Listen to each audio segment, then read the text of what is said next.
Incluso hasta lo pusimos en oración en ese momento, en familia. Y mi mensaje, digamos, en esa oración es, si esto es para mi vanagloria, ni me lo ofrezcas, que me parece que vamos a perder el tiempo. Pero si esto es para tu beneficio, para hacer tu voluntad, estoy listo y dispuesto.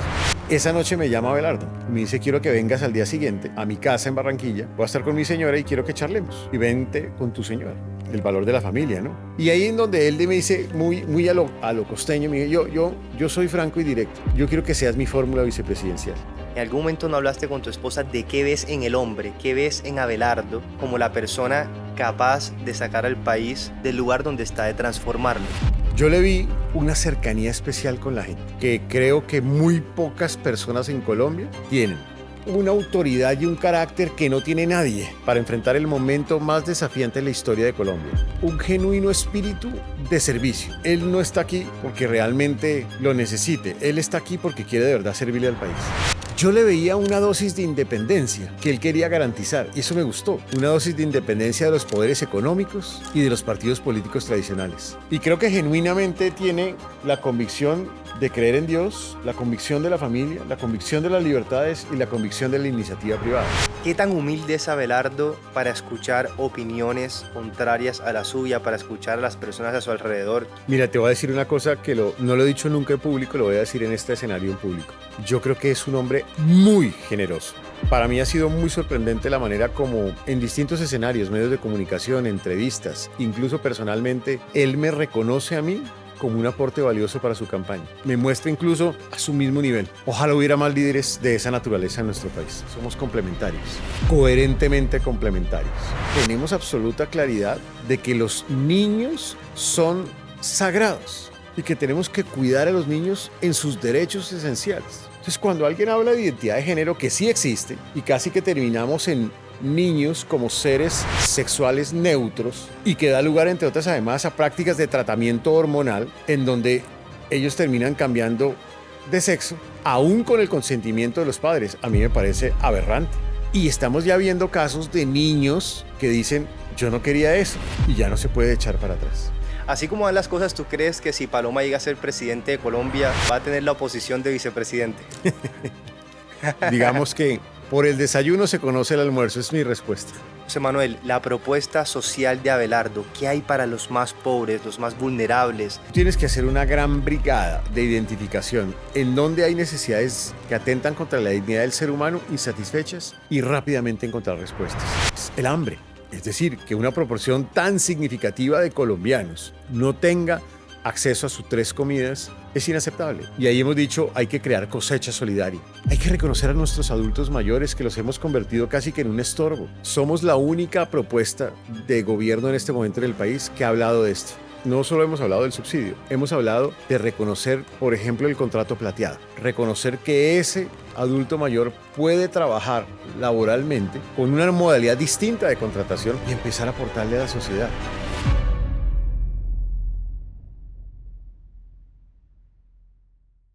José Manuel, qué alegría tenerte en mi podcast Tiempo de Calidad. Ya nos conocíamos, te admiro desde hace muchísimo tiempo, desde tu rol como docente universitario, rector de universidades, académico. Para mí es un gran honor tenerte en este espacio. Johnny, muchas gracias por esta invitación. Entre otras, además, qué grato encontrarse de nuevo con un amigo con quien tuve la oportunidad de compartir, a quien también admiro, porque yo creo que lo que tú haces, eres un verdadero, no solo pedagogo, sino además eres un formador de seres humanos, porque lo que tú haces en estas grabaciones es transformar el corazón y la mente de muchas personas. Y lo digo por alumnos que yo tuve que me decían, yo veo a Johnny y me cambia la vida. No, gracias por esas palabras. La primera vez que nos vimos, estuvimos hablando de mucho, comimos delicioso, y recuerdo que me diste un consejo y me dijiste, yo estaba entre ir a Londres y aceptar el cargo en una gran empresa del país de Cali. Y ¿Qué recomendé? Y tú me diste, Johnny, vete por tus sueños, que yo fui por mis sueños a Londres. Tú estudiaste, si no estoy mal, en London School of Economics. Sí, y me y diste, yo ya tenía el puesto, entre otras, además en una entidad algo parecido fue la sí, historia. Me dijiste, cierto. yo también tuve una experiencia similar. Y bueno, quiero hablar también contigo de eso, de la educación. Tú vienes del sector educativo. ¿Cuál es la propuesta que traen con Abelardo en la educación? La educación es un mar largo, es un océano gigante, en donde tú tienes que tener un trabajo a lo largo de ese océano. Y el océano arranca primero con esa formación en los primeros años, de 0 a 2 años. ¿Qué hay que lograr ahí? Incrementar cobertura. Lo que no hagas ahí no es transformador hacia adelante o puede detener el desarrollo hacia adelante, porque cuando se pierde ese primer camino, yo creo que hay un primer problema. Y eso hay que hacerlo de la mano de esas madres. El camino de la familia también. Hay que volver a retomar el compromiso de la familia en la formación de valores y de principios y lograr que la familia sea ese primer sustento del modelo educativo de sociedad. Después viene el tránsito en la primaria, en la secundaria. Allí hay que lograr que se garantice la calidad por parte de los profesores. Tristemente hoy en el sistema educativo las evaluaciones de los docentes no dan lugar a toma de decisiones. Yo creo que las evaluaciones tienen que dar lugar a toma de decisiones para mejorar la calidad del sistema educativo. Viene después el momento en donde necesitamos que los muchachos tengan mayor capacidad de desarrollo de habilidades en talentos deportivos, en talentos creativos. Y eso significa que las jornadas únicas en educación básica y media sean mayores. Hoy hay 4 de 10 instituciones con jornada única. Yo creo que hay que lograr 10 de 10. Y eso permitiría que los jóvenes tengan oportunidades de formación complementaria, de formación humanística, de formación ética, de formación en deportes, de formación en cultura. Eso fortalecería la educación. Después viene el tránsito en esos jóvenes que terminan siendo los ninis, que ni estudian ni trabajan, 2,5 millones de colombianos.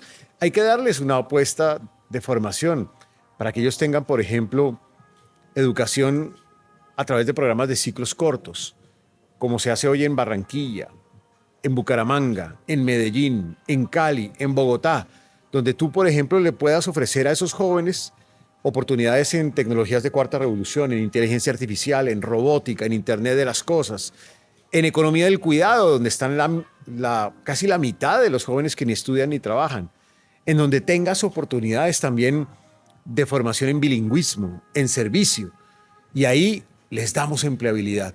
Viene después la educación técnica, tecnológica. Hemos propuesto la universidad virtual en casa para que haya formación técnica y tecnológica pensando en la mujer, pensando en los cuidadores, pensando también en las personas en situación de discapacidad, en los adultos, pensando en los jóvenes también para que puedan después transitar a la educación superior. Y después viene la educación tradicional en el nivel de pregrado, en el nivel de posgrado. Ahí necesitamos un sistema de educación superior con una nueva ley. La ley que hoy en día existe es de los 90. Hay que actualizar esa educación superior para que sea más internacional, más pertinente, más innovadora, con más flexibilidad curricular, con más vínculo con el mundo real. Fortalecer la educación terciaria, que tampoco le gusta a los progresistas, porque los progresistas les molesta sobremanera la educación terciaria, porque es la que conecta a la empresa con el modelo educativo, pero eso es lo que necesitamos hoy en el país. Y después tienes que hacer un esfuerzo para garantizar permanencia dentro del sistema de educación superior, porque aún hay muchas frustraciones fruto de esa realidad. Y después viene la educación para la ciencia, la tecnología y la innovación. Cómo fortalecer la inversión en ciencia, tecnología e innovación en el país, porque históricamente ha sido una cenicienta. Entonces, si ves, hay un continuum a lo largo de la vida, y en todo ese continuum lo que hay que garantizar es que la educación retorne a lo fundamental, porque hay veces nos dedicamos a esa educación basado en lo objetivo de la educación, los datos, el número, el ranking, las pruebas, la evaluación, y no en lo subjetivo de ella, la formación, los principios, los valores, la responsabilidad, la felicidad, el compromiso. Y allí tenemos que retornar a esa dimensión esencial de la educación. Y lo otro transversal es cómo lograr una educación que forme personas que piensen críticamente, que actúen éticamente, que se hagan las preguntas que son y que tengan además una dimensión empática. Yo creo que hay que garantizar una educación en todo este proceso de esta manera. José Manuel, la propuesta social de Abelardo, ¿qué hay para los más pobres, los más vulnerables, las personas que viven en casas de barro, de tabla, que no tienen piso, que no tienen acueducto, alcantarillado, que viven en zonas muy lejanas del país? ¿Qué hay para esas personas? Yo creo que hay muchos caminos, porque es que lo social es muy complejo y muy amplio. Primero, en la propuesta de Abelardo, los actores vulnerables juegan un papel protagónico. Y los actores vulnerables juegan un papel protagónico y entonces aparecen distintos tipos de actores vulnerables. Aparecen, por ejemplo, los que hoy no tienen acceso a un buen sistema de salud, porque se destruyeron sistemas o servicios de salud en buena parte de los departamentos del país, porque el 90% de los pacientes hoy no tienen acceso al medicamento completo, porque se muere Jason Pinzón y Kevin Acosta porque no tuvieron acceso a un tratamiento que lo debería haber proveído el gobierno, el sector público, y fue incapaz de dárselo. Y terminaron incluso hasta revictimizando a la madre cuando se le dijo que el niño no podía salir a la calle en una bicicleta. Es que si hubiera tenido el acceso a su tratamiento no había habido problema. Eso que pareciera un caso puntual son más de 1000 casos en el país, año. Entonces tenemos que recuperar de nuevo un sistema de salud que garantice acceso a todos, a sus medicamentos, a buenos servicios de salud y a calidad. Y ahí hay que presionar a las EPS. Y hay que decirles pilas con el tema de cirugías represadas, tratamientos no realizados, medicamentos que no han llegado, citas no concedidas. Hay que hacer lo mismo en educación. Y ya hablamos de educación. Hay que hacer todo lo que acabo de decir en materia de educación. Hay que permitirle la proveeduría de servicios básicos esenciales. Estuvimos en Tierra Bomba. Es inconcebible la desidia de un Estado, de una institucionalidad que lleva más de 50 años, que ha sido incapaz de llevar el agua. O sea, lo mínimo, el agua. Y lo mismo está pasando en otras zonas de Cartagena de Indias. Yo creo que nuestro gobierno, nosotros tenemos que llegar con el agua a todo el territorio nacional. Y eso es porque es el mínimo escenario de dignidad humana. Hay que hacer lo mismo con la vivienda y hacer de Colombia un país de propietarios, a la vivienda rural, a la vivienda de interés social, a la vivienda de interés prioritario, al mejoramiento de vivienda. Hay que hacer lo mismo en este frente. Entonces, yo lo que siento es que hay que lograr copar esos espacios y enfrentar unos desafíos inaceptables, el hambre. Es decir, que una proporción tan significativa de colombianos no tenga acceso a sus 3 comidas es inaceptable. Y ahí hemos dicho, hay que crear cosecha solidaria. Todo el potencial que tiene un país con esta riqueza agropecuaria, con la cantidad de tierras que tiene que ser el caldo natural de creación o de producción de productos y alimentos que llegue a esos colombianos que no tienen realmente cómo satisfacer su condición de hambre. Tenemos que atender también a todas estas personas que sufren como resultado de que son personas en situación de discapacidad vulnerables. Y eso es un problema social, genuino. Y yo creo que ahí hay que reconocer primero a esas madres cuidadoras. Lo vimos en la ciudad de Barranquilla, ahí cerca de Soledad, una mujer que vive en la informalidad, que tiene que atender a su hijo Alan, Angélica, y que su hijo Alan, si ella no lo atiende, nadie lo atiende. Entonces hay que crear una red de cuidadoras y que darle oportunidades para que ella también tenga un día en donde pueda hacer sus actividades personales. Y hay que reconocerle esa condición de cuidadora, profesionalizar, monetizar la condición de madres cuidadoras. Hay que reconocer a nuestros adultos mayores que los hemos convertido casi que en un estorbo.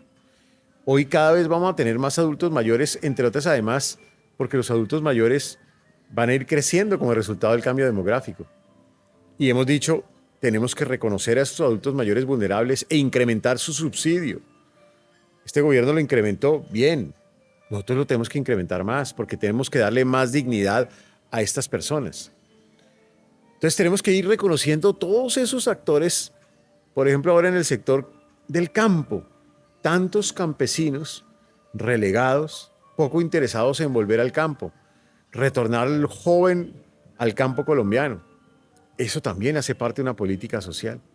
Entonces la política social es enfrentar la pobreza, es enfrentar la inequidad, es enfrentar la pobreza multidimensional que se relaciona con esos servicios mínimos en educación, en salud, en vivienda, en servicios públicos, en energía, en general en esos sectores que permiten que las personas tengan alternativas. Y hay que enfrentar también el desafío de la informalidad, que en el fondo expresa también pobreza. ¿Cómo lograr que los informales se vuelvan formales, con más oportunidades laborales, con más flexibilidad en la forma de contratación, con más crecimiento económico, con más oportunidades de empresas, atendiendo esos micronegocios que están en la informalidad? Yo creo que ahí se puede hacer una tarea importante y en el campo colombiano es donde más informalidad tenemos.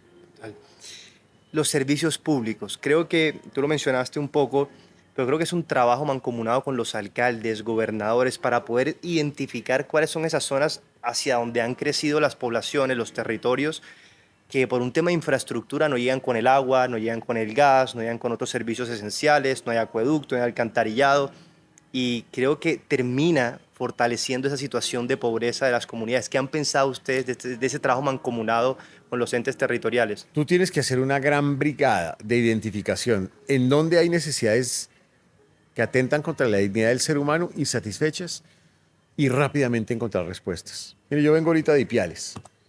En Ipiales el problema es que el agua no es de calidad, porque el agua está contaminada de arriba hacia abajo. Y ha habido incapacidad total, tanto del municipio como de los gobiernos, para encontrarle una salida a ese problema. Y la gente se cansa de eso. Y con razón. Tú vas a Santa Marta, por Dios. Alcantarillado. En Cartagena pasa lo mismo. En Barranquilla pasa ya en algunas zonas. Y claro, algunas ciudades han hecho un avance sustantivo. Pero yo creo que ahí sí tenemos que ponernos de acuerdo en que hay unos mínimos esenciales de dignidad humana que tienen que ser rápidamente satisfechos. Yo creo que esos mínimos de dignidad humana tienen que ser absolutamente prioritarios en el país, arrancando por las ciudades intermedias, y vamos llegando también a las zonas rurales de la misma manera. Puerto Buenaventura, ¿por cuántos años ha sufrido el tema de acceso al agua? Eso no puede ser teniendo el agua al lado, o sea, y entonces se habla de las desalinizadoras y nunca se hace nada, es pura carreta. El gobierno Petro prometió eso y no cumplió. Y ahí se quedaron. José Manuel, ¿a dónde has ido en este país que te ha preocupado más la situación ahora estando en campaña? Yo sé que tú has recorrido todo el país como universitario, pero ahora en tu rol de vicepresidente, ¿dónde has dicho, Johnny, yo fui a este lugar y me quedé impactado con la situación que Me vive esta dolió mucho lo de comunidad? Tierra Bomba. Y me dolió porque tú desde que te bajas sientes la frustración, poco de ira también, del ciudadano en Tierra Bomba, que son decenas de miles, a quienes, eso sí, todos los políticos van, prometen el oro y el moro y no cumplen nada. Y sienten que lo esencial, que es el acceso al agua, por ejemplo, 50 años sin nada, estando casi que enfrente de uno de los desarrollos turísticos, inmobiliarios más importantes de Colombia. Eso lo sentí allí, directamente, y me duele en el alma. Ahora, yo creo que esto no pasa solamente ahí, esto pasa en muchos territorios del país. Y seguramente me va a pasar exactamente lo mismo en Buenaventura. Me va a pasar lo mismo en muchas de las zonas del Pacífico. Si voy a Tumaco, seguramente me voy a encontrar con la misma circunstancia. Si voy a Riohacha o a algunos de los municipios de La Guajira, seguramente me encontraré con situaciones similares. Yo sí creo que ahí es donde rápidamente un gobierno amigo de las condiciones, de la solución a las condiciones de vulnerabilidad de buena parte del territorio nacional, necesita dar una respuesta inmediata y de la mano, claro, de las autoridades locales y controlando los escenarios de corrupción, porque es que en muchos casos efectivamente arrancan las obras, pero se roban la plata. Se roban la plata en los territorios. Más triste aún, más descorazonador aún. Y lo vi en Terrabomba, entonces no llega el agua, les arman una tremenda canchita y una escuela. La escuela tiene problemas estructurales y la canchita no está terminada. Uno ve, es que es increíble, uno ve el tablero, llamémoslo así, de lo que iban a construir y no tiene nada que ver con lo que está construido. O sea, no hay correspondencia. Se vuelve un elefante blanco, porque entonces es una zona común que pareciera ser como un colegio, que no se puede utilizar porque tiene problemas estructurales. ¿Quedó qué? Un elefante blanco. Nada más distinto a eso. Esa obra debió costar bastante dinero, que eventualmente pudiera usarse para eso básico que era el acceso al agua, pero no se privilegió. José Manuel, la moto. La moto es el medio de transporte por excelencia de las personas más vulnerables, por su fácil acceso, por su precio, por muchas otras condiciones. Pero la moto hoy tiene dos problemas. Uno, el alto nivel de accidentalidad. Y hoy se están preguntando, por ejemplo, el SOAT, si durante el gobierno de Abelardo donará el SOAT para ciertas personas en ciertas condiciones que manejen moto. Y lo segundo, el mototaxismo. Mototaxismo, un medio de transporte, sobre todo se ve más en la costa, no regulado, pero que da el sustento de muchas familias. ¿Qué mensaje hay para esas personas? Uno no puede enfrentar el mototaxismo. Uno lo que tiene que hacer es ayudar a encontrar una forma de regulación en donde conviva el mototaxismo con otros mecanismos de transporte público e ir ayudándoles en ese proceso de formalización. Yo siento que uno tiene que reconocer que es un escenario genuino de generación de ingreso y que ellos cumplen un papel muy importante en transporte y conectividad. Hay que buscar la manera para ordenadamente regular, y eso pasa en muchos otros sectores. Uno no puede eliminar de tajo una oportunidad de ingreso o de negocio.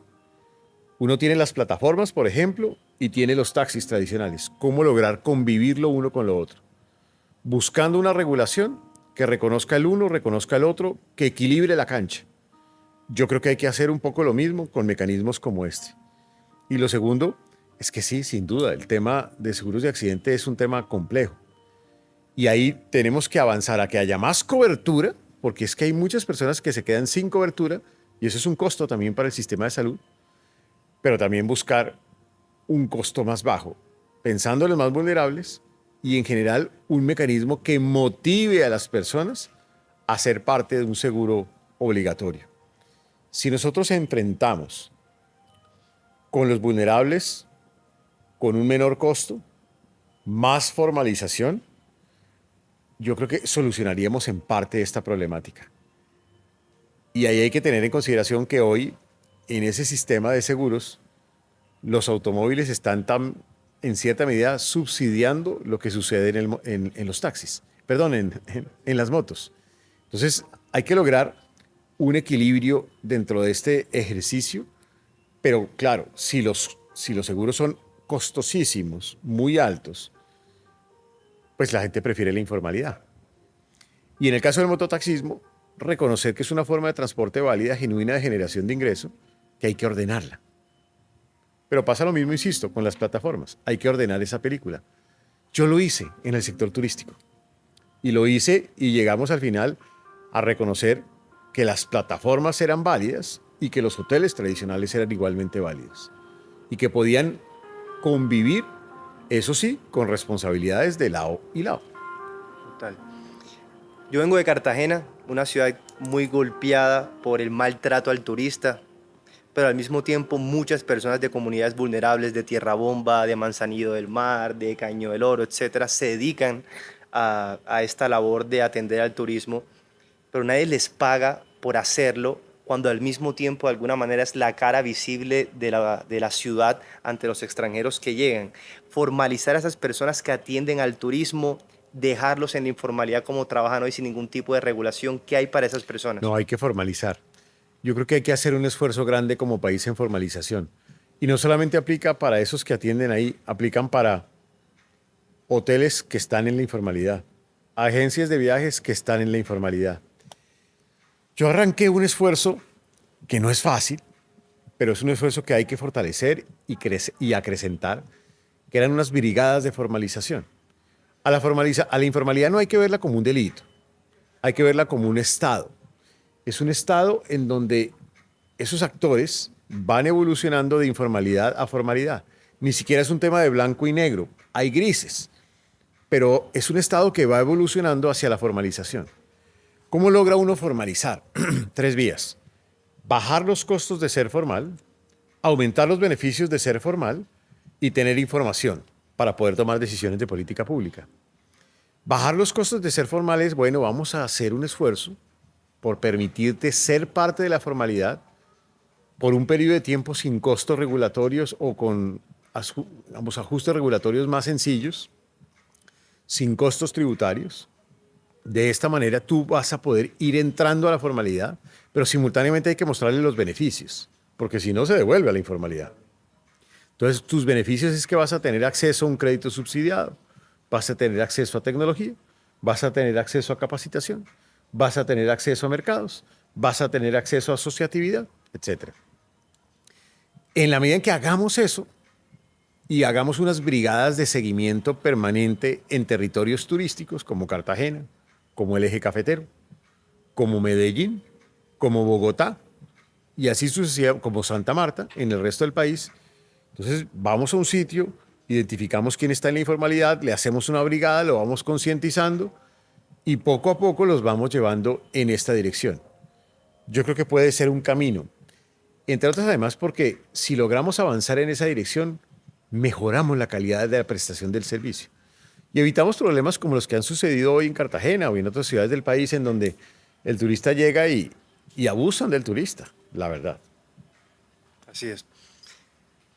El taxista, el transportador de un bus, la persona que maneja hoy un Transmilenio, un bus informal en ciertas ciudades donde no están estos sistemas masivos de transporte, ¿qué hay para ellos? Ellos están preocupados también por la, digamos que interferencia de esas tecnologías como Uber, etcétera, que le han quitado clientela, objetivamente.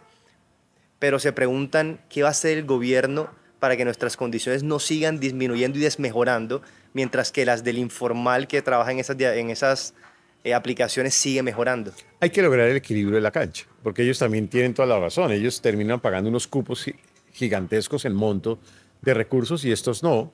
Hay que lograr un equilibrio de cancha.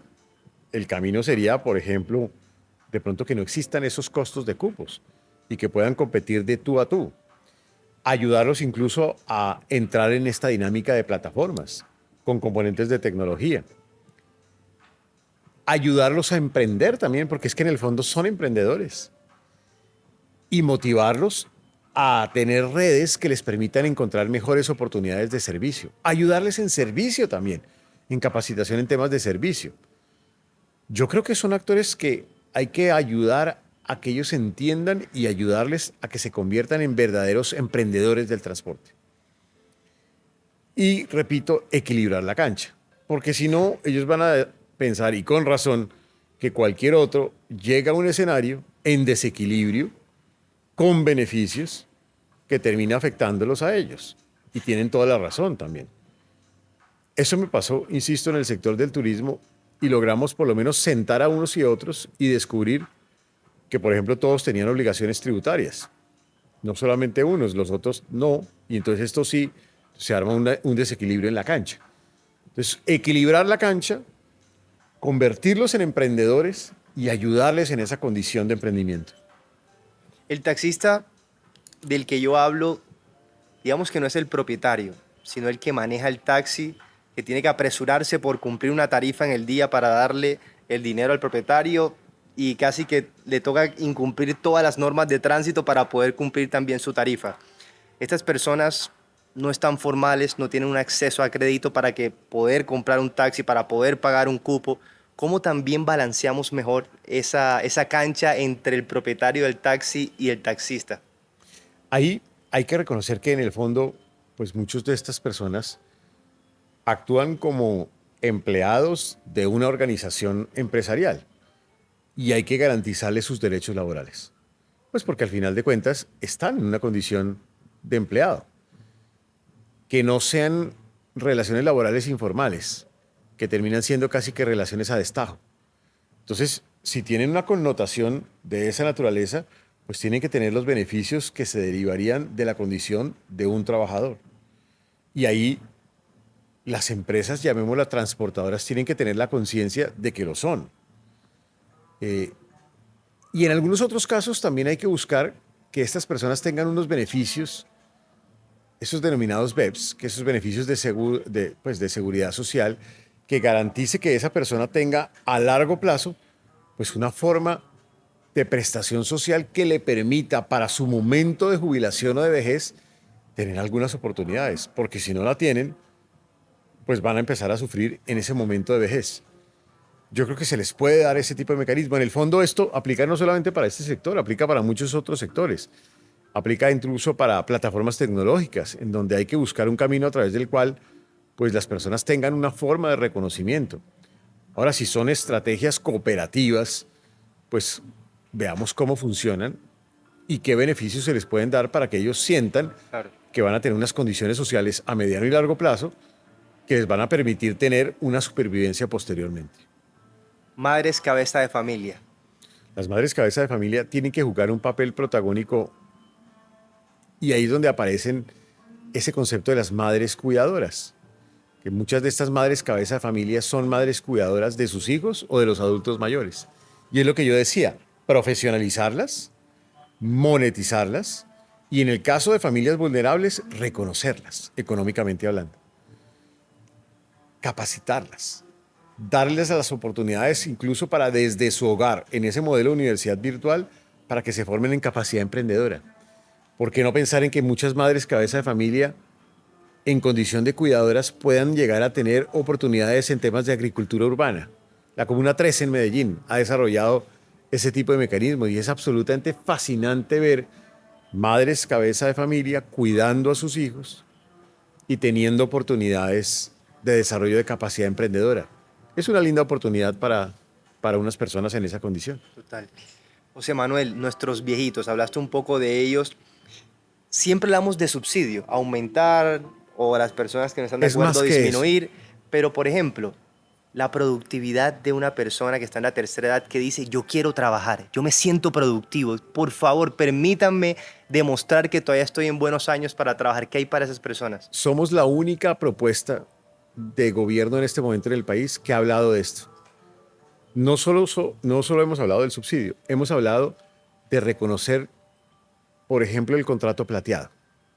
Es decir, ¿por qué no en una nueva forma de legislación laboral, sin perjuicio de que la persona siga teniendo su pensión, reconocer que ese adulto mayor puede trabajar laboralmente con una modalidad distinta de contratación, porque evidentemente ya es una modalidad distinta, y empezar a aportarle a la sociedad?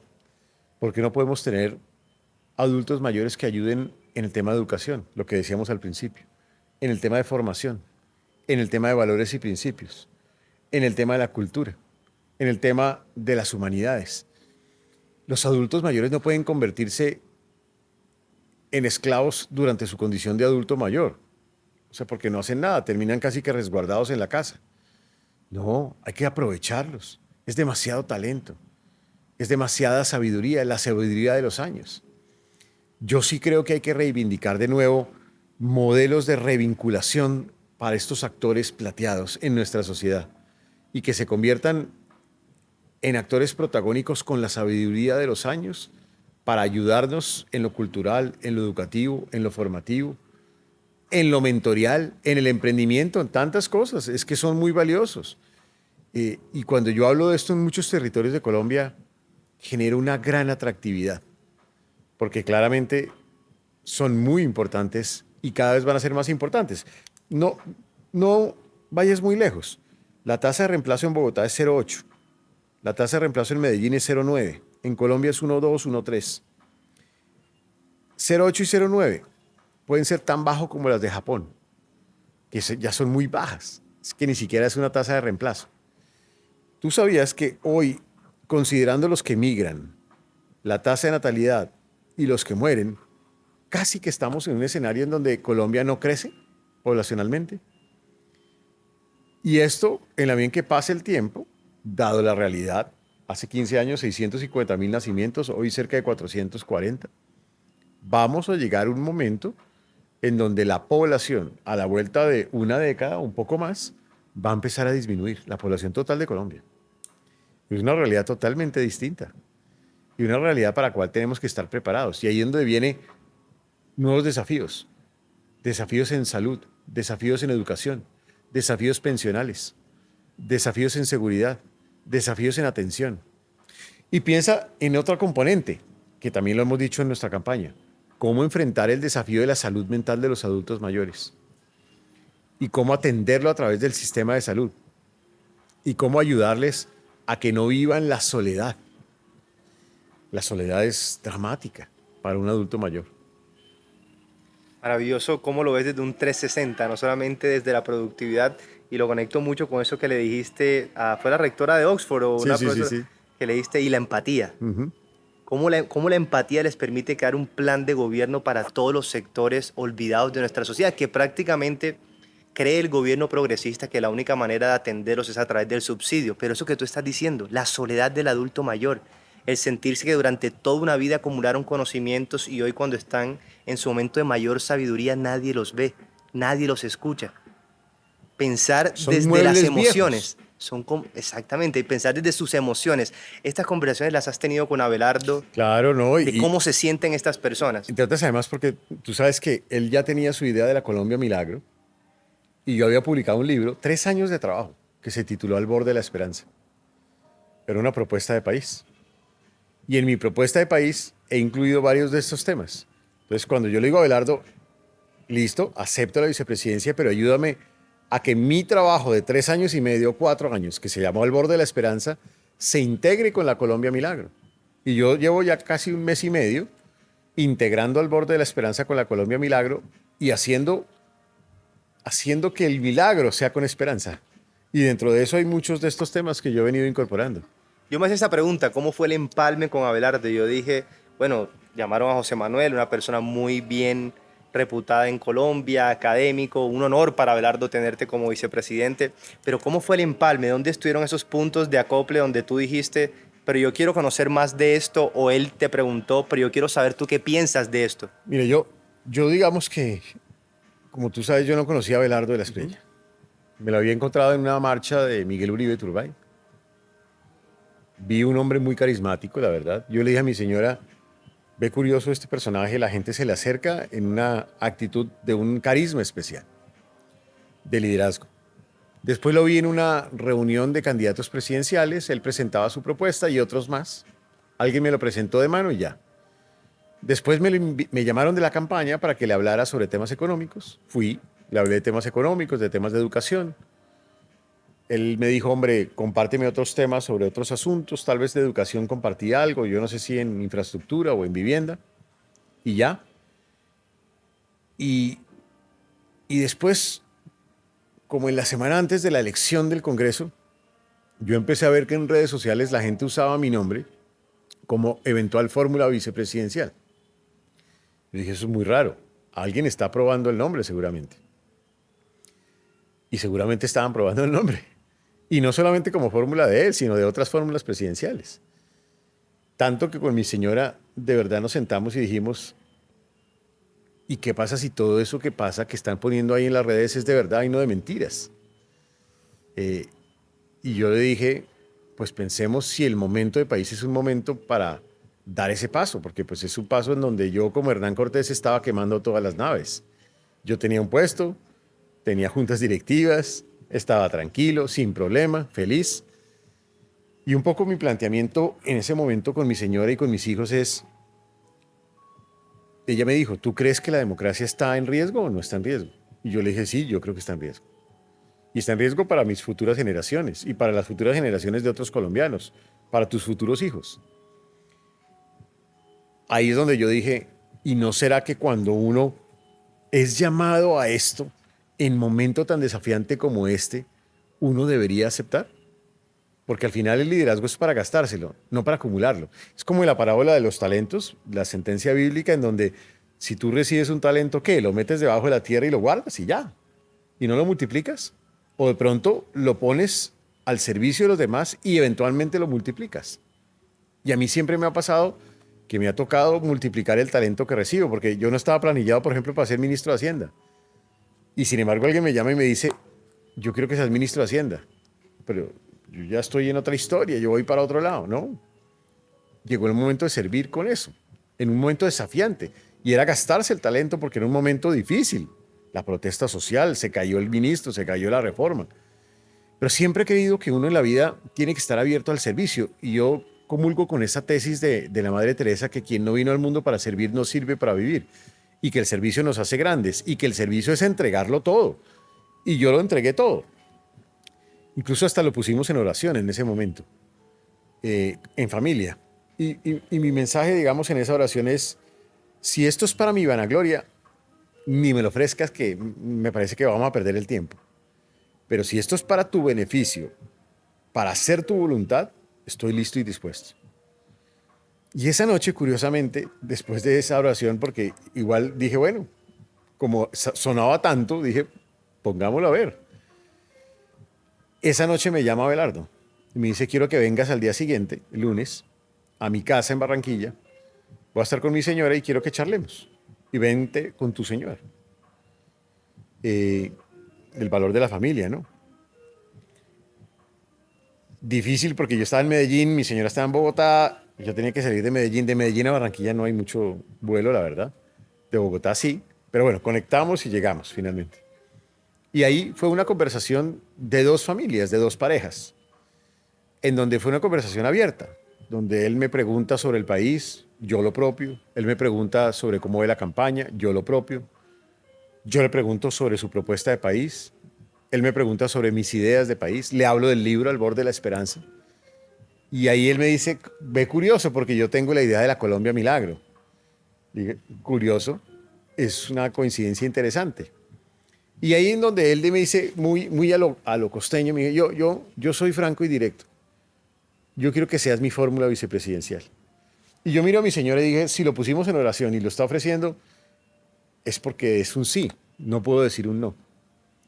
Y ya después nos empezamos digamos, a dialogar qué camino seguir, cuál es el papel que él quisiera para la vicepresidencia. Lo afinamos, lo discutimos. Y me empezó a mostrar, que yo creo que es lo más valioso de Defensores de la Patria, que Defensores de la Patria no es un partido político tradicional. O sea, no es como sumar un partido tradicional, cualquiera de los partidos tradicionales, o entrar a un partido tradicional que ni siquiera tiene ideología, entre otras además, hoy en día. Él me dice, mire, este es un partido que tiene unos principios esenciales. Tiene la convicción de que tenemos que volver a reivindicar a Dios en nuestra sociedad. Y por eso yo comulgo y profeso una condición de que creo en Dios. Le digo, pues yo también, pues lo he hecho toda la vida, o sea, no es algo nuevo para mí, yo soy un hombre practicante en familia, soy creyente. Después me dice, vamos a reivindicar el valor de la familia como la célula básica de la sociedad, de esa familia tradicional. Yo tengo una familia tradicional, yo creo en eso, siempre he creído. Después me dice, yo creo en la iniciativa privada, y le dije, yo también, pues lo defendí incluso como ministro de Comercio, como ministro de Hacienda. Yo creo en las libertades y la propuesta cree en las libertades. Yo también. La libertad de empresa, la libertad de empleo, la libertad religiosa, la libertad de asociación, la libertad de expresión, la libertad de opinión, la libertad científica. Creo en todas las libertades. Y después me dice, y creo que aquí tenemos que privilegiar a los más vulnerables. Y yo le digo, pues curiosamente, yo siempre me he descrito como un economista con corazón. Yo no vengo de la ortodoxia económica. Cuando yo llego incluso al Ministerio de Hacienda, la ortodoxia económica no le debió gustar para nada. Todavía no le sigue gustando que yo haya sido ministro de Hacienda. Por ahí me critican porque yo soy heterodoxo. Yo no creo en esa ortodoxia, digamos, tradicional de la economía. No, yo creo que la economía, incluso me he descrito más cercano a esa filosofía de la doctrina social de la Iglesia. La he estudiado. Curiosamente está dentro de los principios esenciales de Defensores de la Patria. Pero además de eso, creo firmemente en esa idea según la cual uno debería buscar una nación con tanto Estado como sea necesario y tanto sector privado como sea posible, dentro del marco de esa idea de la economía social de mercado. Entonces, al final, empezamos a comulgar y fue una coincidencia muy profunda. Para mí no fue difícil, no fue difícil, porque mis principios eran esos mismos. Mis valores eran esos mismos. La filosofía era esa misma. Era fácil entrar en esa discusión. Creo que me hubiera costado más trabajo entrar a otros escenarios en donde algunos de esos principios pudieran entrar en colisión. Aquí no, aquí fue fácil. Y eso fue lo que me llevó a aceptar este escenario y por eso estoy aquí, la verdad. José Manuel, qué buena historia y me obliga a preguntarte lo siguiente. Cuando hablabas con tu esposa y decías, mi nombre está sonando, hacen la oración, le dices, Dios, que no sea para mi vanagloria. ¿En algún momento no hablaste con tu esposa de qué ves en el hombre, qué ves en Abelardo como la persona capaz de sacar al país del lugar donde está, de transformarlo? Yo le vi, primero, una cercanía especial con la gente, que creo que muy pocas personas en Colombia tienen o la tienen. Y voy a decirlo aquí abiertamente, para bien o para mal, no importa. Yo creo que tiene un carisma de acercamiento con la gente que tiene Álvaro Uribe, que tiene Gustavo Petro y lo tiene él. Difícilmente vería a alguien más con ese carisma para entrarle a la gente. Y estoy hablando de personas que piensan muy distinto, ¿no? Pero es que no estoy hablando de lo que piensan, sino del carisma. Del carisma para llegar a la gente.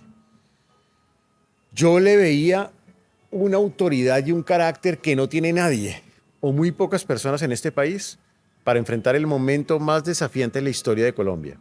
Recibir un país absolutamente destrozado, desbaratado, desajustado, con destrucción institucional. Y eso no es menor, porque se necesita carácter y autoridad para tomar decisiones difíciles. Yo le veía y le veo un genuino espíritu de servicio. Es decir, él no está aquí porque realmente lo necesite. Él está aquí porque quiere de verdad servirle al país. Y creo que bien pudiera no haber estado. Me pasaba lo mismo. Yo le veía una dosis de independencia que él quería garantizar, y eso me gustó. Una dosis de independencia de los poderes económicos y de los partidos políticos tradicionales.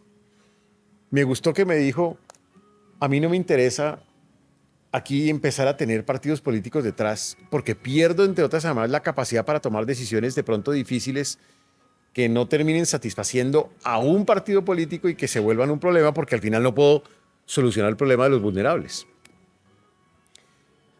Yo le vi un sentido genuino de trabajo por esos más vulnerables en la sociedad. Y cuando yo digo, si yo de verdad, es que cuando fui ministro de Hacienda, tú puedes buscar la historia de mi planteamiento, yo soy un economista con corazón, así dije cuando arranqué el Ministerio de Hacienda.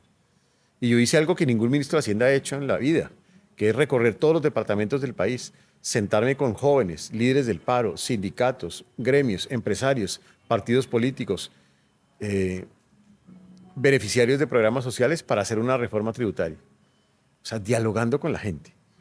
¿Por qué? Porque soy un economista con corazón, que hay que escuchar con empatía a la gente. Y yo creo que él tiene esa característica.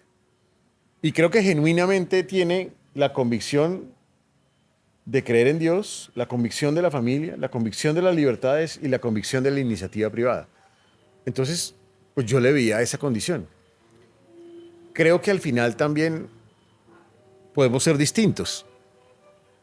Él baila bien, yo mal. No, pero mentiras. Pero más allá de eso, somos distintos en, de pronto, nuestra visión de, pues seguramente de muchas cosas. En nuestra manera de ser, si se quiere. Claro. Pero es que el hecho de ser distintos nos da una fortaleza. Somos complementarios. Coherentemente complementarios. Coherentemente Es decir, complementarios. Qué aquí bueno. nunca ha habido una incoherencia. Porque cuando hay incoherencia, cuando hay visos de incoherencia, pues se rompe la fórmula. Y creo que esa coherencia es muy importante. Es como un matrimonio, si se quiere, que tiene que tener coherencia. Y esta coherencia se garantiza a través de sus principios esenciales. Se garantiza a través de los compromisos de política pública. Puede ser que al final él diga, hombre, para solucionar el problema de los servicios públicos y de la energía hay que hacer esto, y yo diga otra cosa distinta, pero nos ponemos a poner de acuerdo, porque al final no es una diferencia de incoherencia, es una diferencia de método. No es ningún problema. No, es que yo pienso que los créditos debiesen ser de estas características, yo de otra, nos ponemos a poner de acuerdo, sin problema. Pero son eventuales, llamémoslo, posiciones distintas en metodologías distintas, pero coherentemente se puede lograr un equilibrio. Y creo además también que es una combinación linda porque en el fondo son regiones distintas de Colombia. Él representa esa región del Caribe y yo represento pues todas otras regiones de Colombia, no sé, Antioquia, el centro, el eje cafetero, Bogotá, porque yo vengo de ahí, mi señora cerca de Popayán, del sur, o sea, recogemos distintas regiones de Colombia. Y estamos en un momento donde tenemos que transformar a Colombia. Hay veces yo le digo, en broma, se parece como a la regeneración. Él es Rafael Núñez, el costeño, y yo soy Miguel Antonio Caro, el maestro, el profesor. Y fíjate que funcionó en su momento. O en una sentencia bíblica, él es el Ciro y yo soy José, el que recupera, entre otras, además, de las dificultades económicas de una sociedad en ese momento, de Egipto, y saca adelante un país desde lo económico, desde el conocimiento económico. Yo creo que es una linda combinación la que estamos teniendo. Así es. ¿Qué tan humilde es Abelardo para escuchar opiniones contrarias a la suya, para escuchar a las personas a su alrededor? Y te lo pregunto porque cuando lo entrevisté por primera vez, él dijo, Johnny, yo no tengo ningún problema por dejarme convencer por una verdad más sólida que la mía. Y ahí lo conecté con una idea, no sé si has leído de Ray Dalio, tiene un libro que se llama Principios, uno de los mejores inversionistas de los Estados Unidos, y él dice que uno de sus principios para él convertirse en el inversionista que soy es la apertura de mentes radical. Y esa apertura de mentes radical es escuchar a todos, someter tu idea a una guerra, ideas contra ideas, y que sobreviva la más importante o la mejor de todas. ¿Tú ves a Abelardo con esa humildad para rodearse de personas mejor que él y escucharlas? Mira, te voy a decir una cosa que no lo he dicho nunca en público, lo voy a decir en este escenario en público. Yo creo que es un hombre muy generoso. Y cuando uno es tan generoso, lo único que está demostrando es un profundo sentido de humildad de saber hasta dónde llega y dónde necesita de algo más. Para mí ha sido muy sorprendente la manera como en distintos escenarios, medios de comunicación, entrevistas, incluso personalmente, él me reconoce a mí como un aporte valioso para su campaña. Yo te puedo garantizar que muchos antecesores políticos tradicionales de Colombia nunca hubieran aceptado eso, porque su orgullo no se los hubiera permitido. Muchos en el pasado han tenido diferencias con sus actores vicepresidenciales por eso. Y para mí es uno de los activos más valiosos que él tiene. Y por eso hay veces mucha gente pues lo ve y de verdad puede estar sintiendo que él es un hombre arrogante, pues porque es un hombre exitoso. Y es verdad, es exitoso profesionalmente. Yo le debo decir a los colombianos, para mí no es cierto. Y para mí no es cierto por mi propia experiencia. En mi propia experiencia, es una persona profundamente generosa, que reconoce. Y al reconocer, él sabe perfectamente cómo se nutre de los demás y cómo se apoya en los demás. Eso que yo he vivido como candidato a fórmula vicepresidencial, para mí es una demostración de que es una persona de un talante distinto a grandes líderes que ha tenido este país, que casi que son caudillos solos y que nunca forman generaciones de reemplazo y que nunca abren a otros caudillos en su ejercicio de liderazgo y que siempre ven los liderazgos que tienen alrededor más bajitos. Él ha sido profundamente generoso. Me muestra incluso a su mismo nivel. Y él va a aportar esto y él es importante por esto. Está mostrándose como un líder, verdaderamente líder. Ojalá hubiera más líderes de esa naturaleza en nuestro país. Y diría uno que ese es el máximo nivel de seguridad en uno mismo, el poder reconocer a otro como un complemento y hasta decir, él es mejor que yo en estas áreas. No me cabe la menor duda. Él va a ser un líder muy distinto a los líderes que ha tenido la historia de Colombia, en el sentido de que va a formar futuras generaciones de líderes de verdad. O sea, no va a ser un líder al que le cueste tener un líder al lado, porque no lo va a ver como una sombra, sino lo va a ver como un complemento. Y no solo por mí, lo va a hacer seguramente con sus ministros sin problema. A propósito de lo que pasa hoy con Gustavo Petro, que inició su gobierno dando esta apariencia de que iba a escuchar gente de todos los sectores, gente como Alejandro Gaviria, como Campo, personas muy respetadas en el país, y no le duró ni un año. Él puede ser un caudillo, pero no es un verdadero líder, porque no ha formado generación de relevo, ni le interesa formar generación de relevo. Es más, los opaca o los trata de opacar. Y esa es una demostración de una ausencia de liderazgo. De pronto de una ausencia de autoestima también, si se quiere. Yo creo que un verdadero líder es una persona que es capaz no de opacar a los que tiene al lado, sino de construir a alguien que eventualmente pueda ser del mismo nivel de liderazgo de ese líder. Eso es un líder genuino. Si no, no es un verdadero líder. Y entre otras, además, se demuestran otras pequeñas cosas, pero cuando tú descalificas a la gente que ha trabajado contigo, es una demostración de una muy poca capacidad de liderazgo. Y recurrentemente lo vemos, descalificando exministros que ha tenido, ministros actuales, en público, en privado. Yo no digo que un jefe no pueda llamar la atención a un líder, pero normalmente lo hace en privado, no en público. Yo creo que es una demostración del antiliderazgo, si se quiere. Más de 60 ministros.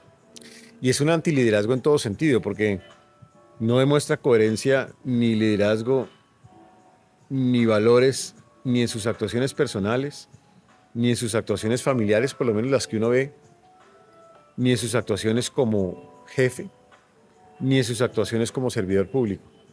Pero bueno, eso ya es harina de otro costal y poco importante ya en este momento. Yo estoy seguro, de hecho, que si alguien tuviera la oportunidad de preguntarle a Petro qué opina de Cepeda, te lo aseguro que lo vería por debajo de él. Él diría, él no tiene mis calidades, él no tiene mi liderazgo, pero bueno, es el que tocó apoyar en esta elección. Tú lo has dicho, como dice la Biblia. ¿Qué opinas de esta reflexión? Cepeda no es el candidato que se soñaba a la izquierda. Cepeda llega ahí por una situación coyuntural, quizá por el caso jurídico Uribe, y la izquierda, por la necesidad de unirse en torno a una figura, elige a Cepeda. Pero la consulta que hacen, donde estaba Carolina Corcho, Cepeda, y la renuncia, que no se sabe si fue renuncia o no, de Daniel Quintero, demostró que no hay un fervor popular en torno a esta figura, pero es el que tocó. La derecha había elegido a su representante hace mucho tiempo. Todas las encuestas, todo el fervor que uno veía decía, Abelardo es la persona que tenemos que elegir. Y mucha gente podría decir, es que a mí no me gusta Abelardo, me parece fantoche, Colombia se merece algo mejor, es que hay muchas cosas que no me gustan de él. Pero no tuvimos la misma lógica que aplicó la izquierda para elegir un candidato. Hay personas que aman a Abelardo, otras personas que no tanto, pero entienden que el enemigo es Cepeda. No nos ha faltado a nosotros como la derecha, como esa población de las personas que ponemos los principios y valores en el centro, hacer lo mismo que hizo la izquierda y unificarnos en torno a una misma figura. ¿Qué pasó ahí? ¿Cuál es tu lectura? A ver, yo personalmente creo y coincido contigo que Cepeda no es el candidato que yo creo que la izquierda quería desde el principio.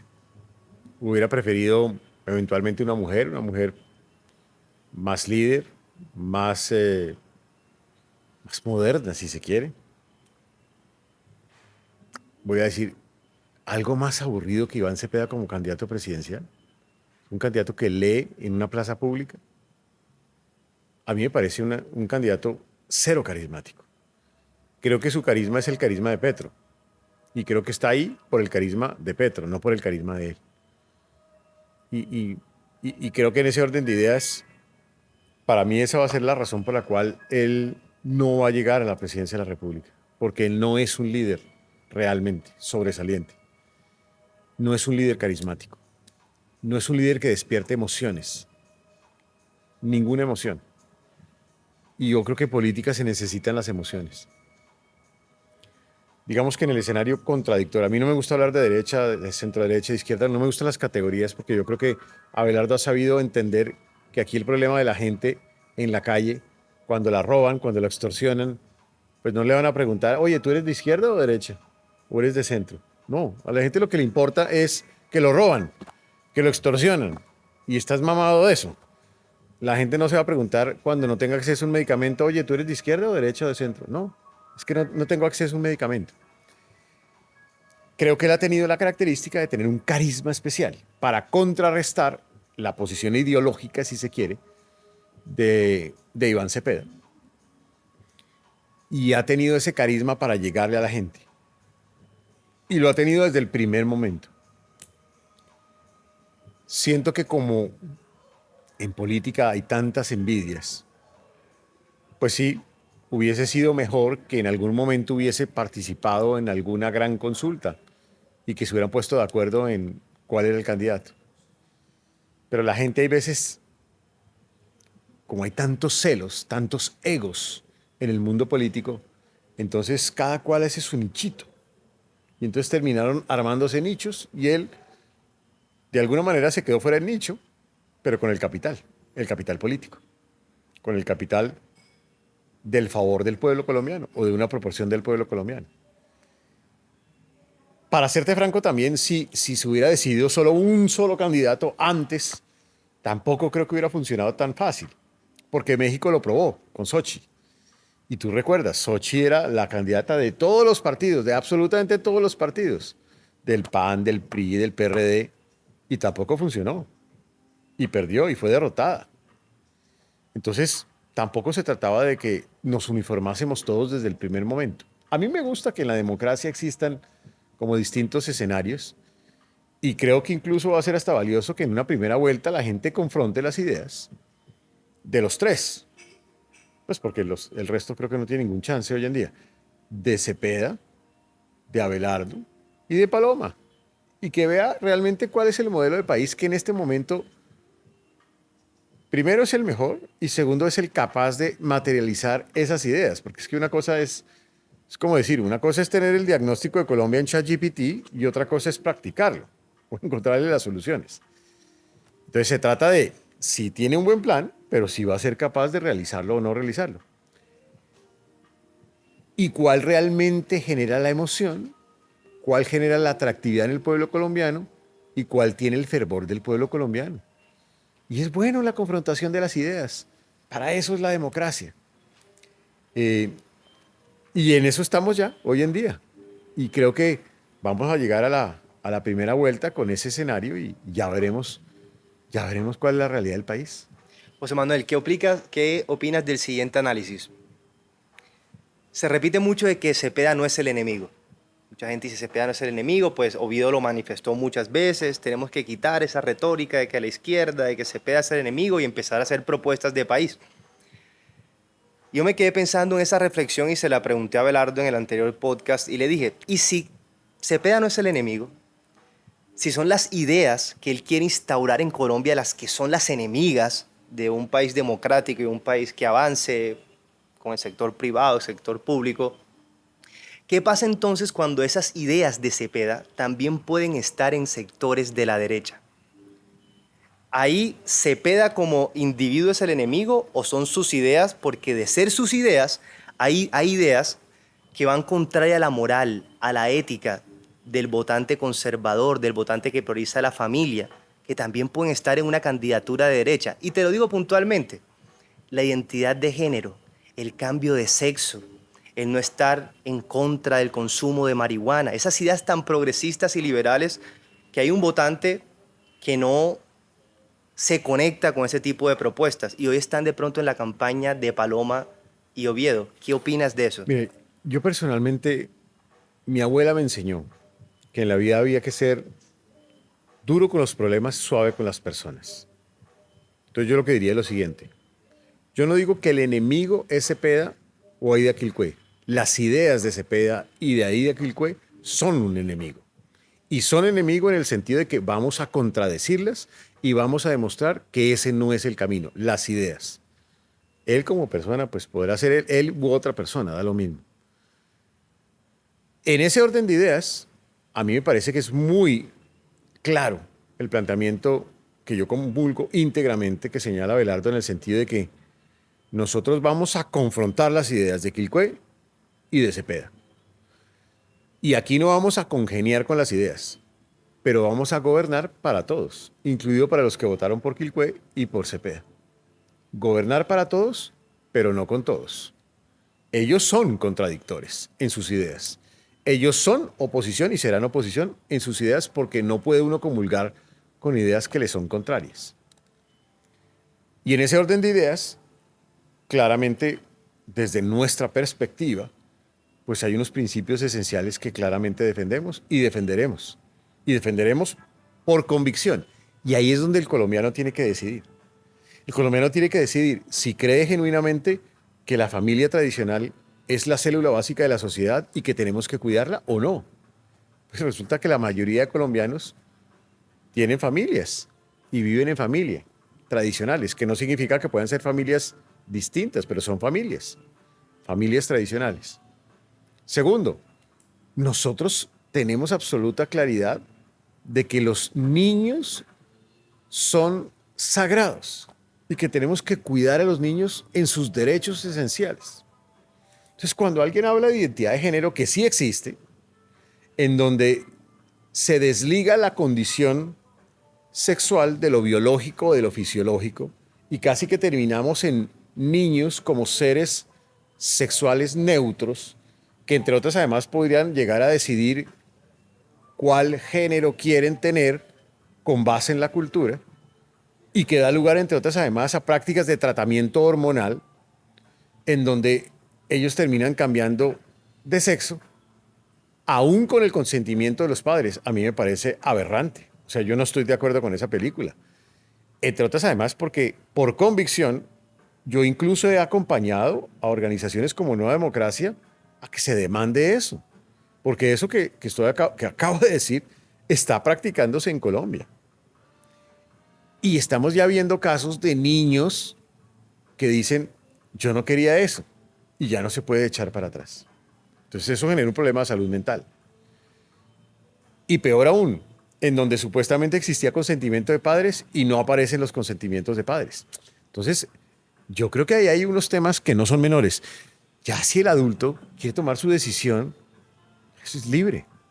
Pero en un niño, el niño es sagrado, por Dios. Hay que protegerlo. Entonces, los colombianos sí tienen que decidir si creen que los derechos de los niños son sagrados o no. Si lo creen, esta es la fórmula. Si creen que la familia tiene que respetarse como la célula básica de la sociedad porque tiene un valor, porque la estimamos, porque creemos que es importante en la sociedad, esta es la fórmula. Si creen que la vida es importante o no es importante, la vida desde el momento de la concepción hasta la muerte natural, sabiendo que hoy constitucionalmente existen unas decisiones que uno tiene que respetar porque hay un principio en nuestra campaña que es el principio de patriotismo constitucional, y es que defenderemos la Constitución y que tenemos ahí en mente esa Constitución. Pero los que creemos en la vida, invitamos a otros que creen en la vida a decir, si tú crees en la vida, esta es tu opción. ¿Por qué? Porque aquí preferimos la civilización de la vida y no la civilización de la muerte. Y en ese orden de ideas, estamos en esta dirección. Si tú crees que la iniciativa privada es importante, pues esta es la opción. Si tú crees que aquí se respetan todas las libertades, pues esta es tu opción. Si tú crees que no, pues habrán otras opciones. Y ya veremos cuál es la mayoría de los colombianos. Pero ahí, digamos, al final de cuentas, y por eso digo que la democracia es bonita, al final de cuentas, no se debe tratar al final de decir, entonces, una vez ganemos, por poner un ejemplo, lleguemos a segunda vuelta, entonces tú tienes que aceptar que la familia ya no es la célula básica de la sociedad. No, no. A ver, o sea, Claro. yo no puedo romper con mis principios esenciales. Para ganarle a Cepeda, total. Exactamente, porque entonces tú empiezas a perder eso que nosotros hemos llamado la extrema coherencia. Y la coherencia es la que garantiza que tu propuesta política es una propuesta política atractiva, que tu propuesta política es una propuesta que va a cumplir. Y en el gobierno vamos a tener que demostrar que nuestros actores de gobierno, o sea, la gente que trabaja en el gobierno, tiene que tener estos niveles de coherencia. Imagínate que nosotros llegáramos al gobierno y entonces nombramos un ministro de Educación o ministra de Educación que cree en la ideología de género. Entonces, ¿a qué estamos jugando? ¿Dónde queda la coherencia de la política de gobierno? Lo cual no significa, y yo lo he dicho también públicamente, que uno no reconozca, por ejemplo, que existen unas minorías que merecen respeto y derechos en la sociedad. Yo estoy totalmente de acuerdo. Pero eso no significa que tampoco dejemos de reconocer los derechos de las mayorías. De acuerdo. Cuando Paloma hizo la alianza con Oviedo, Paloma dice que ya tiene 6 millones de votos, 5.900.000 votos fruto de la consulta, y que eso es un hecho, que Abelardo solamente tiene 1.700.000 firmas. ¿Cuántos votos tiene Paloma? ¿3.200.000 o los 5.900.000 de la consulta? Si ella se une con Oviedo para traer ese voto restante de la consulta, y si todos los de la consulta que participaron se van con ella, el que votó, por ejemplo, por Mauricio Cárdenas, que escucha que Paloma dice la presidenta soy yo, y aunque Oviedo piense en que hay una conversación alrededor del cambio de sexo de los niños, aunque Oviedo sea pro aborto, porque hay que decirlo así, él muy inteligente dice yo no soy pro vida, y la gente no escucha el no, y termina pensando que es provida, pero dice yo no soy provida. Para tú traerte a ese votante, tú tienes que decirle voy a hacer una síntesis de ideas.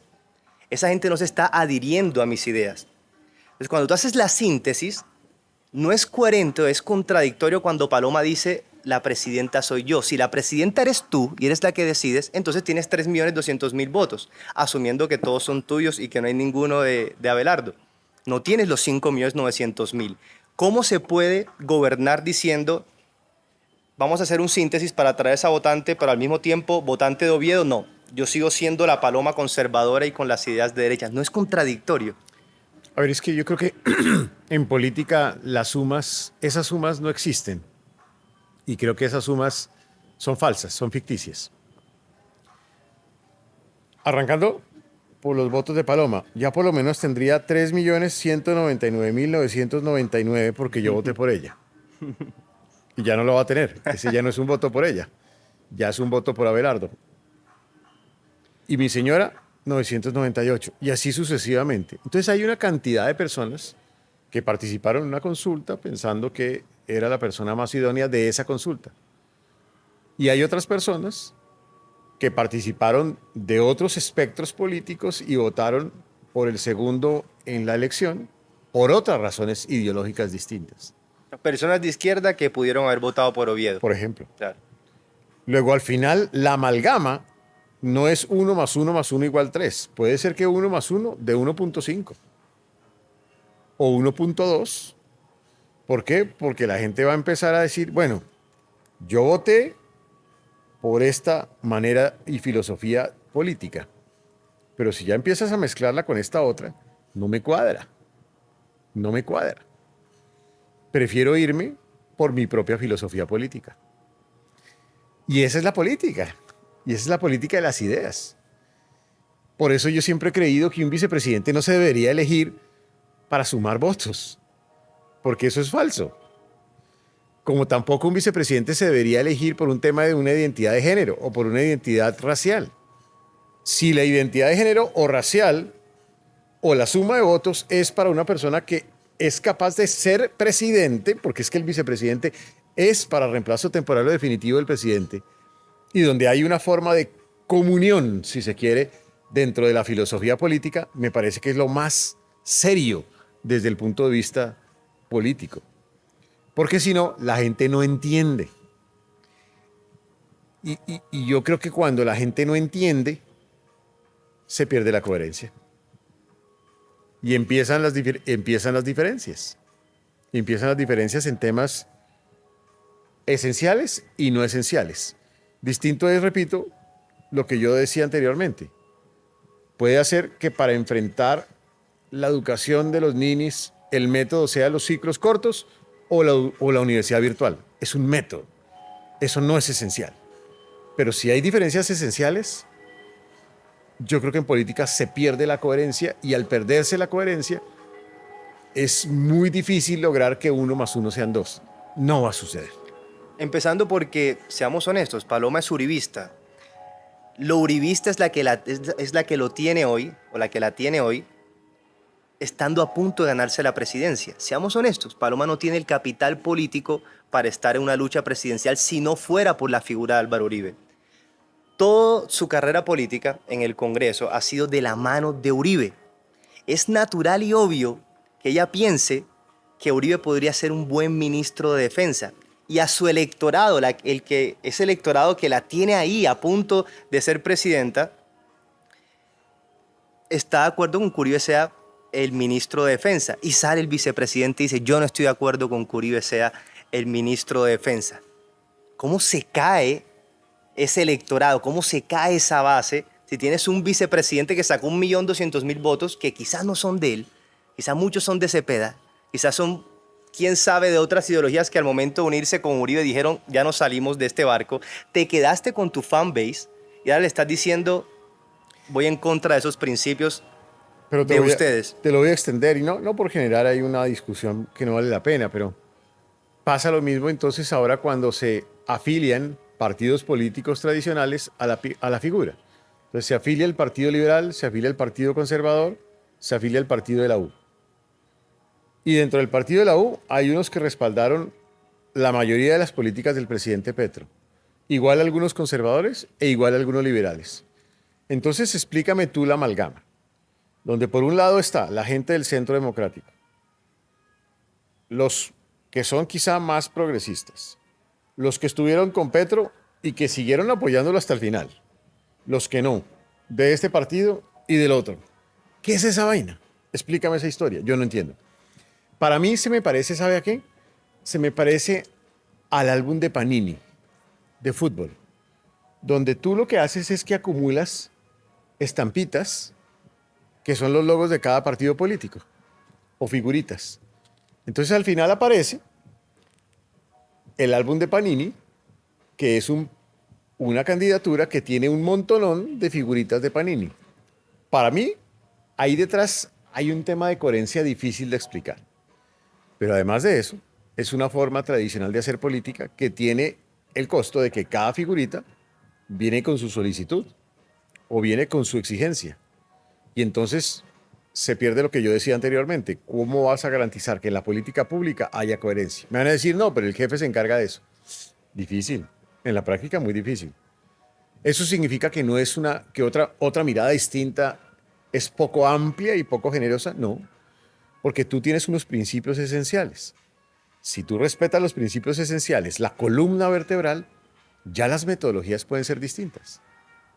Y ahí creo que se construye algo más coherente desde el punto de vista de propuesta política de país. Total. Así como van las cosas, ¿tú crees que si Paloma llega a ser presidente de Colombia, va a tener la oposición de vicepresidente? Pues digamos que por el desayuno se conoce el almuerzo. Parece chiste, ¿no? Por el desayuno se conoce el almuerzo, es mi respuesta. Totalmente, totalmente. Quiero pasar a un tema que creo que es lo que mejor le aportas a Abelardo y es tu conocimiento económico. Fuiste uno de los mejores ministros que ha tenido este país. Todo el mundo te lo reconoce, creo que de todos los sectores. No falta narrativa de izquierda que señala para tratar de dañar la honra y buen nombre de una persona. Pero siempre que se habla... Ahora me dañan la honra que porque bailo mal. Ese es todo el argumento que tienen. Imagínate, total. O sea, qué bueno que ese sea si ese es el ataque. argumento, me parece maravilloso.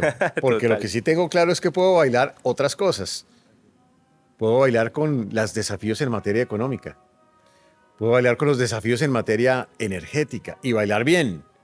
Y bailar bien con los desafíos necesarios para luchar contra la corrupción activamente. Internacional. Y bailar con los gobierno... desafíos que significa construir mejores relaciones en el mundo. Y bailar con los desafíos que significa tener una resolución o una solución a los problemas de la salud en Colombia. Eso es más importante que salir a bailar mapalé. Así es. José Manuel, la gente piensa, yo quiero tener más plata en el bolsillo, yo quiero comprar más bienes y servicios, yo quiero tener mejor calidad de vida y sienten que con este gobierno lo han logrado. ¿Cuál es tu lectura de lo que la gente ha logrado en este momento? Y quiero que se la des a esa persona, no al académico, que se la des a esa persona que hoy dice, pero yo estoy bien, estoy ganando más dinero, Petro subió el salario mínimo, en la economía al parecer hay dinero, quién sabe de qué fuente, pero mi familia está comiendo mejor hoy que antes. Mira, ¿Qué opinas? a mí me parece que es muy importante que los colombianos sepan que yo creo que cualquier gobierno sensato diría, como el nuestro, maravilloso que la gente tenga mejores condiciones de ingreso. Y nosotros como gobierno garantizaremos que esas personas que tienen esas buenas condiciones de ingreso las mantengan. La pregunta que tienen que hacerse cada uno es si esas mejores condiciones de ingreso pueden generarse y en simultánea afectar a otros actores. Voy a poner un ejemplo. Maravilloso ganar un mejor salario y nosotros mantendremos esas condiciones salariales y seguramente las mejoraremos. El punto es si las empresas son capaces de aguantar eso o no, dado que están enfrentando sobrecostos tributarios, sobrecostos energéticos, menos demanda, porque la economía está mal, en crecimiento. Entonces, la apuesta de Abelardo de la Espriella y José Manuel Restrepo es garanticemos todas esas condiciones económicas e ingresos que ya tienen los colombianos, en salario, en subsidios, en beneficios, y simultáneamente mejoremos las condiciones de aquellos que garantizan que tú tengas esa condición, por ejemplo, de salario, que es tener la empresa, porque si no hay empresa, no vas a tener salario. ¿Cómo lograr que la empresa baje sus costos? ¿Cómo lograr que la empresa baje sus costos de energía, baje sus costos tributarios, baje sus costos financieros? Eso garantiza que a largo plazo o a mediano plazo a todos nos vaya mejor. Y yo creo que el país lo que tiene que lograr es que a todos nos vaya mejor. Y un gobierno sensato tiene que lograr eso. Voy a poner otro ejemplo. Es que a los adultos mayores se les da hoy un beneficio que antes no existía, ¿cierto? El gobierno de Abelardo va a mantener eso y mejorarlo para los adultos mayores. Pero para mejorar eso hay que lograr que el país crezca para que recaude más impuestos y pueda pagarle a esos adultos mayores mejores condiciones de vida. Yo creo que ese es el camino. El camino no es eliminar los beneficios, sino ampliar los beneficios. A eso sí, existirán unos subsidios que nada que ver. Por ejemplo, ese subsidio que se inventaron para los jóvenes en paz, que eran jóvenes que salían de la delincuencia, supuestamente porque iban a salir de la delincuencia, y algunos de ellos supuestamente terminaron asesinando a Miguel Uribe Turbay. ¿Acaso no es mejor que ese subsidio más bien vaya a un joven necesitado económicamente que quiere estudiar, que quiere prosperar, que quiere hacer empresa? Yo prefiero para ese lado. Ahí lo que vamos a hacer es recomponerlos al mérito de la gente que realmente se lo merece. Yo creo que el sistema de subsidios que plantea el progresismo es un sistema de subsidios. Imagínense la gente que nos está viendo lo siguiente. Es como si tu hijo necesita algo y tú sales y le pides a un gota a gota que te cobra el 10% y llegas a la casa y le dices a tu hijo, mira, lo que tú necesitabas para la salida que me pediste, para tus útiles, para tu ropa, etc. El hijo se va contento porque el padre le dio lo que quería. Pasan 6 meses, el padre desaparece, al parecer lo mataron y el hijo dice, ¿qué pasó? Es que el gota a gota que le prestaba, el dinero que te entregaba a ti, mató a tu padre porque tu padre no tuvo cómo pagar. Pero ¿cómo es posible si él me hubiese dicho? Hoy los subsidios se están sosteniendo a punta de deuda, de irresponsabilidad fiscal y en algún momento ese padre va a morir. Si sigue un gobierno de izquierda y la gente se va a preguntar, ¿y qué pasó? ¿Qué pasó con mi padre? O tu padre murió, ese estado padre murió, porque la forma como te entregaba eso no era fruto de su trabajo y sus buenas condiciones, sino fruto de un préstamo. Hoy yo creo que tenemos la tarea de explicarle a la gente que hay una manera como tú puedes mejorar tus condiciones, aumentar tu salario mínimo, pero sin matar a ese padre, sin matar a quien te está dando ese beneficio. Ejemplo, las empresas. Yo digo, Petro hizo algo revolucionario, subió el salario mínimo como nunca antes y la gente está viviendo mejor. Pero nunca nos hemos hecho la pregunta cómo aumentar un 20 y pico % el salario mínimo saliendo a trabajar en las condiciones que hay que generar para que eso suceda. Porque también los opositores nos dirán lo siguiente, Johnny, pero hay muchas veces que las empresas tienen exceso de utilidades y no se reflejan mejores condiciones de salario para las personas, hasta tanto no se sube el salario mínimo. Y digo, estamos de acuerdo, yo también trabajé en una empresa, yo sé cómo funciona el sector privado, pero yo prefiero decirle a una empresa, te voy a subir el salario mínimo, un 20 y tantos %, pero voy a hacer todo lo posible para que tú tengas las condiciones para pagarlo. ¿Y qué es todo lo posible? Excepciones fiscales, apertura de nuevos mercados, mejoramiento de costos en la producción de su materia prima y de sus productos. Y así todo el mundo avanza bien. El empresario se le impone un salario mínimo mucho más alto, pero también se le dan esas condiciones. ¿Qué opinas de todo este análisis? Eso, entre otras, además, lo hemos visto reflejado en esta campaña en algunos sectores productivos. Voy a poner un ejemplo. En Cali hay unas empresas que producen software. Esas empresas que producen software, la remuneración promedio de los que arrancan en la empresa es el doble del salario mínimo.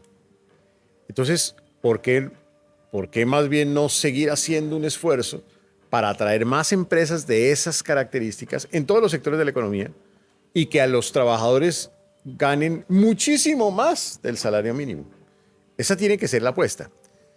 Lo otro es que muchas de estas apuestas, y no me refiero solo a la del salario, sino me refiero, por ejemplo, a la de gasto público que llega a distintos sectores de la economía, se parecen como a una fiesta pesada, en donde tú vas a la fiesta, bebes, comes, bailas desaforadamente, y al día siguiente, pues viene el día del guayabo. Vas a tener que sufrir del guayabo. Buena parte del crecimiento en Colombia recientemente es un crecimiento soportado, tú lo decías, en exceso de deuda pública, en exceso de déficit fiscal. ¿Qué genera eso al final? Que llega un momento en donde tú ya no tienes con qué pagar los excesos. Y cuando ya no tengas con qué pagar los excesos, vienen los costos. ¿Y los costos cuáles son? Más precios, más inflación. ¿Quién termina perdiendo? Menos empleo. ¿Quién termina perdiendo cuando hay más inflación y menos empleo? Los más vulnerables del país. Así es, total. Última pregunta para cerrar, que no quiero dejar de hacértela, y es, siempre hablamos del sector privado y de empresarios, del empleado, pero yo nunca escucho propuestas para que más personas se conviertan en empresarios, más personas se conviertan en emprendedores. El día que aumente la oferta de bienes y servicios, que haya más producción de absolutamente todo, de ropa, solamente los precios van a bajar y la economía va a mejorar. Creo que es la ley de la oferta y la demanda, el traslado de la curva de la oferta. Es eso, entre más empresarios tengamos, más bienes y servicios, mejores precios y la economía va a mejorar. Pero no hay ninguna propuesta para decirle, esto no se trata de empresarios versus empleados versus emprendedores. No, yo quiero que tú seas empresario, yo quiero que tú seas emprendedor, yo quiero que tú tengas tu negocio, que tengas empleados, que crezcas. No que simplemente estés en el sector de los empleados y por allá están los ricos, malos, llamados empresarios que se comen al pueblo. Hoy justamente en Medellín estábamos lanzando nuestra política de nuevos emprendimientos y nuestra política de que haya más empresas creadas por esos nuevos emprendedores de Colombia. Y esa política tiene varios componentes. Esa política tiene el componente de cómo mover un ecosistema proclive a la creación de empresa, de cómo bajar los costos regulatorios, de cómo bajar los costos tributarios para hacer empresa, de cómo generar incentivos para que los que arrancan a hacer empresa tengan durante un periodo de tiempo un beneficio tributario que les permita generar el ingreso suficiente para que, por ejemplo, al 5.º año, ya a partir de ahí empiecen a tributar y se motiven a hacer empresa. De cómo generar también incentivos para capacitar a esos futuros emprendedores. De cómo permitirles tener un acceso al financiamiento, a un financiamiento blando, a un financiamiento de capital semilla, a nuevas formas de financiación. De cómo tener un programa mentorial en donde haya unos emprendedores que les ayuden a esos futuros empresarios a hacer empresa, porque eso se aprende con la práctica, con la experiencia. De cómo tener acceso a mercados y abrirle oportunidades en mercados nacionales o en mercados internacionales. De cómo tener acceso a oportunidades de asociatividad, donde también, trabajando juntos, puede uno lograr economías de escala. De cómo tener acceso a tecnología para que sean emprendimientos con componentes más productivos, de base tecnológica que permiten ser más competitivos. Nosotros sí que tenemos una gran apuesta alrededor del emprendimiento. Incluso además con foco, por ejemplo, en emprendimientos rurales, en emprendimientos femeninos, en emprendimientos de adultos mayores, en emprendimientos de jóvenes. Porque la apuesta tiene que ser a que este país no solamente sea un país de propietarios, sino sea un país en donde haya la posibilidad de nuevas empresas. El futuro de Colombia no es volver a la necrofilia política que propone Cepeda, ese gusto por la estatización, que fracasó en el pasado porque era ineficiente, era corrupto, era politiquero. Eso no funciona. Tiene que ser una nación donde haya más inversión privada, donde haya más iniciativa empresarial, donde haya desarrollo productivo. Y eso se logra con más emprendedores. Y hoy Colombia se reconoce por el Foro Económico Mundial como el país con el mejor talento emprendedor de América Latina y el Caribe. ¿Cómo no aprovechar esa oportunidad? Yo creo que ahí lo que tenemos es más bien que liberar las capacidades de tanto colombiano que tiene toda la opción de ser emprendedor, pero que nadie lo ha dejado ser emprendedor. Mucho menos en estos últimos 3 años y medio de gobierno, en donde al gobierno poco o nada le gustan los emprendedores, porque lo que quiere más bien es pauperizar la economía para controlarla políticamente. José Manuel, gracias por estar en este podcast. ¿Qué te pareció? ¿Cómo la pasaste? Oh, maravilloso, Johnny. Esto ha sido maravilloso. Excelente. Gracias. Siempre es un deleite escucharte. Se nos pasó el tiempo. Total. Pensaste que iba a ser demasiado largo, pero mira, cuando uno habla con personas interesantes como tú, el tiempo se pasa volando. Gracias por estar aquí. Gracias, Johnny. Creo que en este momento estamos juntos, Firmes por la patria. Si te gustó esta entrevista, suscríbete, comparte con todas las personas. Johnny, pero una cosa Claro. importante que la gente tiene que saber. En el tarjetón va a estar Abelardo con el saludo y yo voy a estar con la mano en el corazón. Y esa mano en el corazón es por todas esas personas que más están sufriendo en este momento, sobre todo por las mujeres, por los jóvenes que ni estudian ni trabajan, por los adultos mayores que están en soledad, por el campesino que no ha podido retornar al campo porque no encuentra oportunidades o porque se enfrenta a la violencia, por el independiente que está teniendo que cerrar su negocio o no abrir su oportunidad de nuevo emprendimiento por la carga tributaria. La mano en el corazón es para decirles que en esta fórmula hay un compromiso con la seguridad, pero también con la justicia social, con esos más vulnerables del país. Muchísimas gracias, José Manuel.